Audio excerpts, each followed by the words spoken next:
Hello, good afternoon. This is just a quick blog with regards to my health blog that I have got via Blogger. Now, one of the things on my health blog that I do talk about is housing and how it's very important in today's society that everybody ideally has somewhere safe in order to live. That does not necessarily mean that it has to be bricks and mortar. There are so many different alternative lifestyles and ways that people live in today's society. Unfortunately, the government do not recognise all of these, and for that reason, a lot of the laws need to change. This isn't going to happen overnight, and for that reason, people are struggling and then having to find ways to survive in a world that really doesn't fit with modern day society, especially when it comes to laws and regulations. Now, if you're in a rented accommodation, but it's a housing association, or if you're lucky to have a council property, then when it comes to things like repairs to the house, they are very different when you live in a private rented property. The one thing I would always say to people is, if you don't know the answer, ask. There are websites out there that can help you. There's also the YouGov website, which is really useful. And then there's Citizens Advice. The other thing I would stress is to use your own initiative and read your tenancy agreement. Now, with myself, I am in rented accommodation, and one of the problems I've had at the moment is that the silicone around my bath has come away from the wall.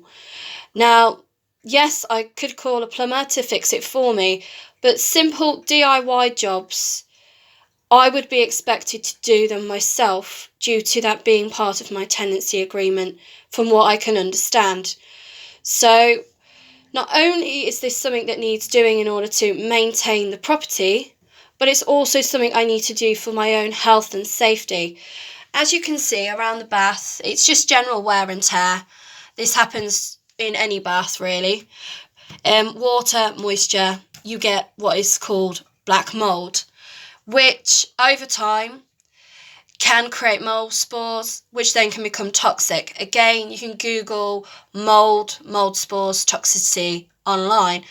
Now, this, to be honest, would probably take me an hour to just literally take off all of this silicone and then buy some silicone. You can probably get it from Poundland nowadays, and just basically reseal the bath. One way to obviously prevent things like this from happening is just general maintenance. Make sure after you've had a wash, you ventilate the bathroom, open the window.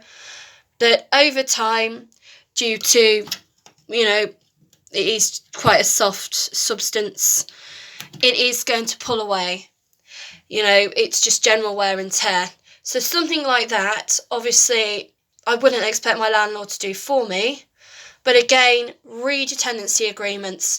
But again, one of the things I have tried to emphasise in my blog is think of your own safety first. Use your initiative, use your common sense. And if in doubt, ask, seek help, seek advice. So the one way I have looked at doing this is I have filled the bath up with water. By doing that, it's lowered the bath, and I can see clearly where the silicone has moved. If the bath was empty, that gap would actually disappear. So it only becomes visible when there's water in there. I'm not a plumber, but my dad was. So one of the things I'm going to do is take away the silicone, clean the area, let it dry, reseal the bath with it half full of water, which is the amount of water that I tend to use with my children and myself, and then reseal it, leaving the water in the bath. I've done that by actually putting a bucket in the bath so that the water doesn't disappear completely down the plug hole over time. And once that is then dry, I'm going to give that about 24 hours to be on the safe side. Then I will empty the tub and then hopefully the silicone would have sealed effectively and will not come away from the wall again. Another thing you can do is you can actually buy plastic strips that give you that extra bit of give, which are a little bit more hassle, and I don't know how to fit them myself, so that'd be more of a specialised job unless you knew how to do it properly. But with the way I'm going to do it, hopefully I'll be able to put enough sealant around this bath to close the hole up in its entirety, so that hopefully it won't reopen again.